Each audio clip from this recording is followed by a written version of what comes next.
I'm going to talk about an old timer. Man lived to be 90, about 94, 95 years old. The fellow's name was Earl Crouch. Now, Earl Crouch was about 100 pounds soaking wet. He worked very, very hard.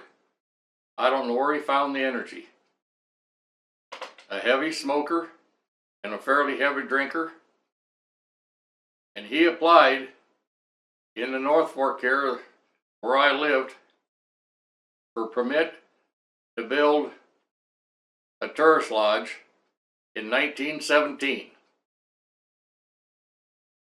Now, he and another fella by the name of Earl, they partnered up and they built this lodge.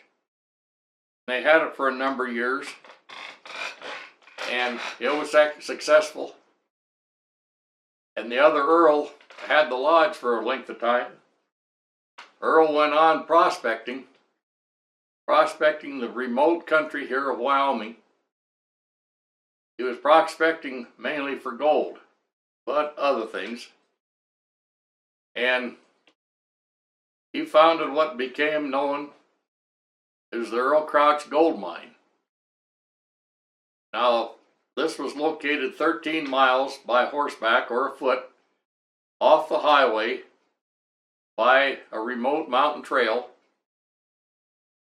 And this little man determined after a while that he needed to upgrade his system and everything else to be able to try to mine gold out of the mountain. And somewhere he came up with a great big diesel engine.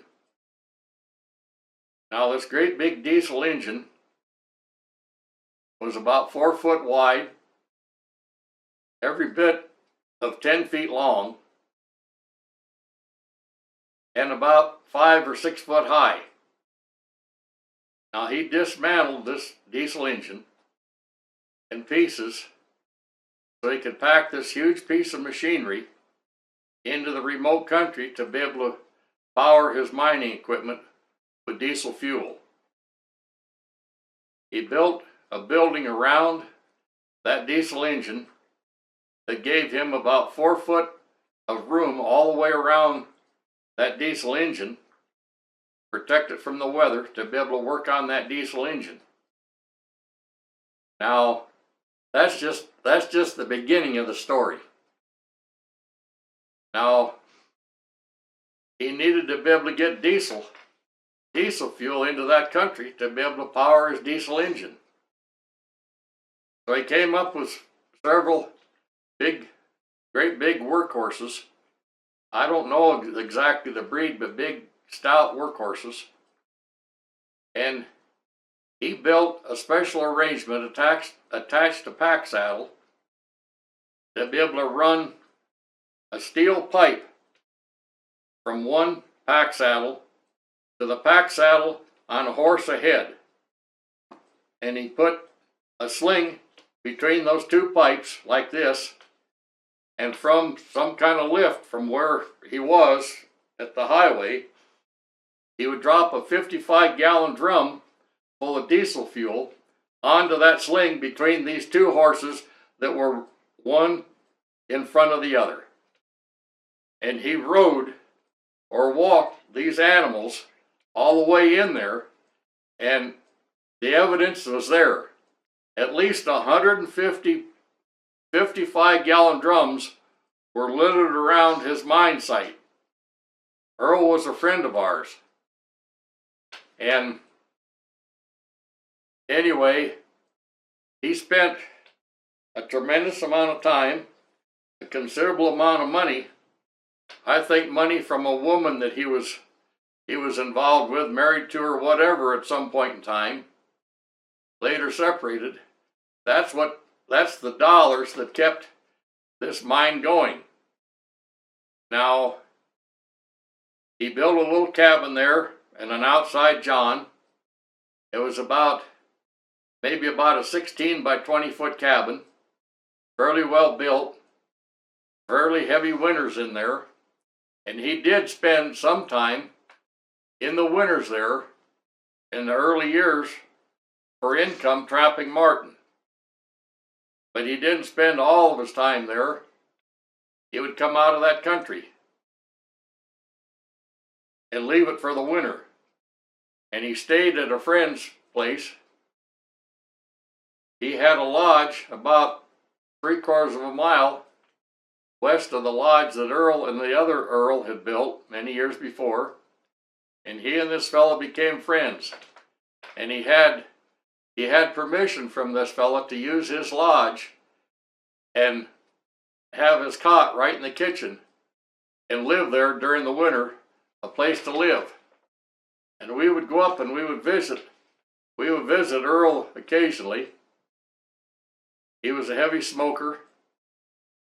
He'd experienced a lot of mine dust. He had quite a shaft drilled into that mountain. He had mining cars, a track, and the whole damn works.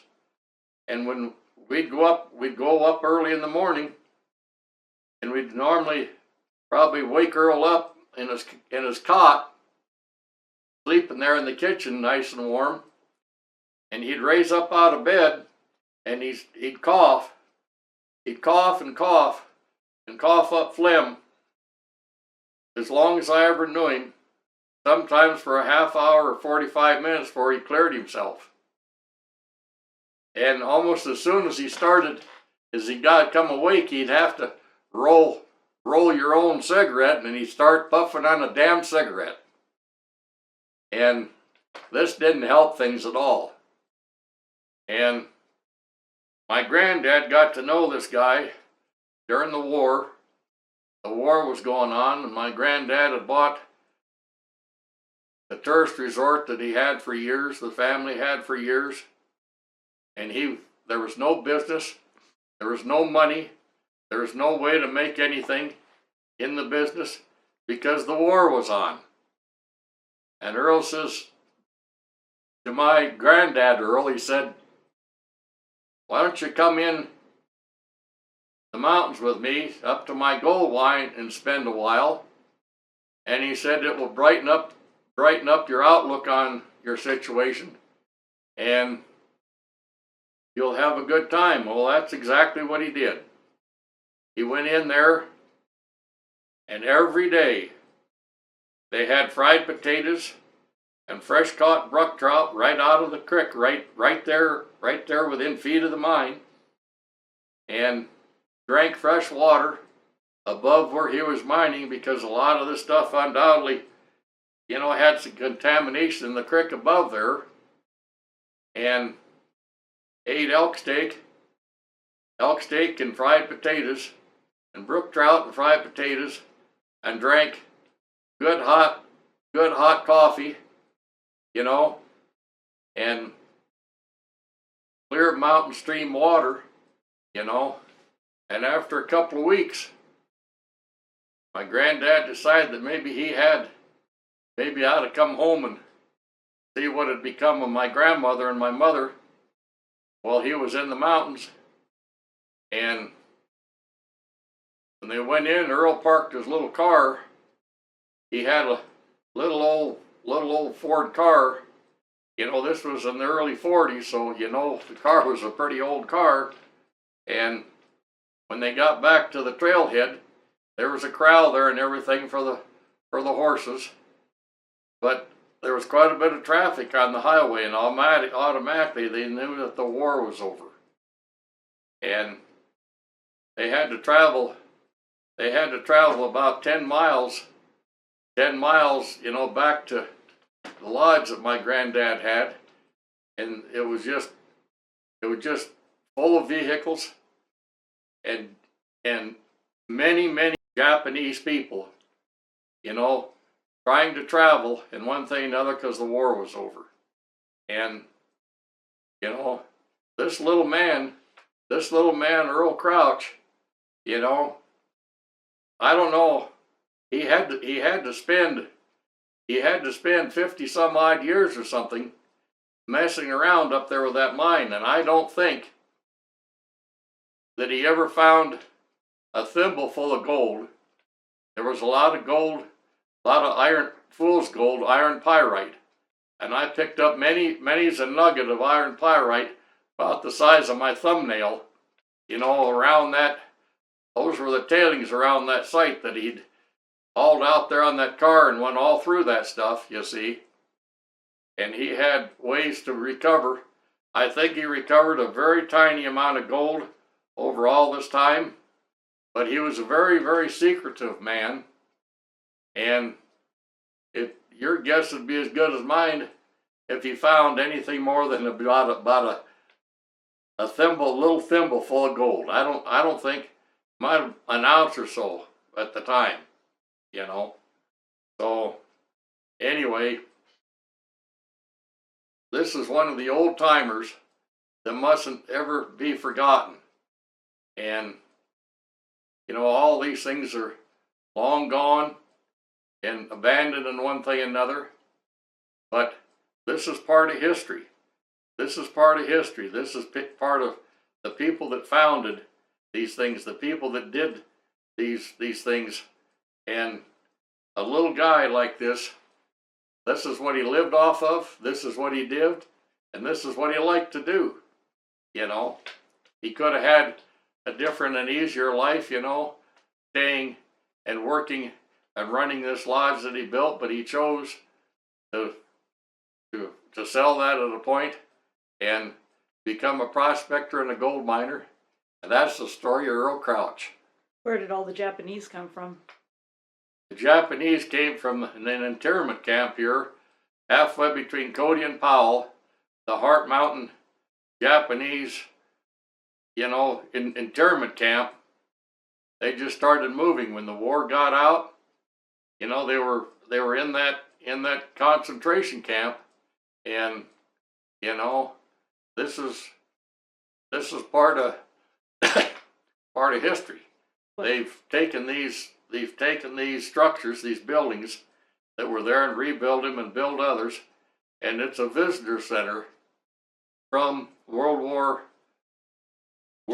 II that travelers or any folks can go and visit and study the history and how things went on. This wasn't the only internment camp for these Japanese people over this period of time, during the war. What happened to the mine? Mine is no longer.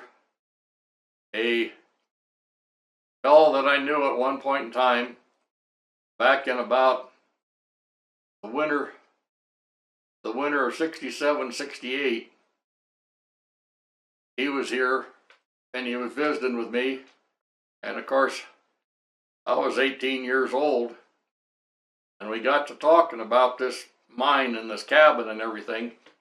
And I'd made many a trips in that country fishing, and having known Earl Crouch, and he said, we need to look into buying that mine site and that cabin. Well, that's exactly what we did. He contacted the Forest Service, and to learn that an individual here, a photographer from the area, had bought that. And upon buying it, he had the Forest Service haul all that mining equipment into the shaft of that mountain and dynamite it shut and burn the cabin and destroy all evidences of what was there. But the only thing that was left was the outside john, the kind of, crude outside john. That's all that was left. And this is just absolutely ridiculous in my mind. All those things from all that iron and everything involved with that work to do with the mine for eons is going to leach out of that mountain and into that stream. And, this, to my way of thinking, was a very, very poor situation, a very poor choice by the Forest Service. We were just dumbstruck when we find out. They were forthright with that information. But you see, this is what's happened to this. And we've had a lot of things happen all around this country with old prospectors, with old mining cabins, with old mine sites, with old trapping cabins by the real founders of this part of the country, the real mountain men. And you'd have to categorize Earl Crouch as a mountain man.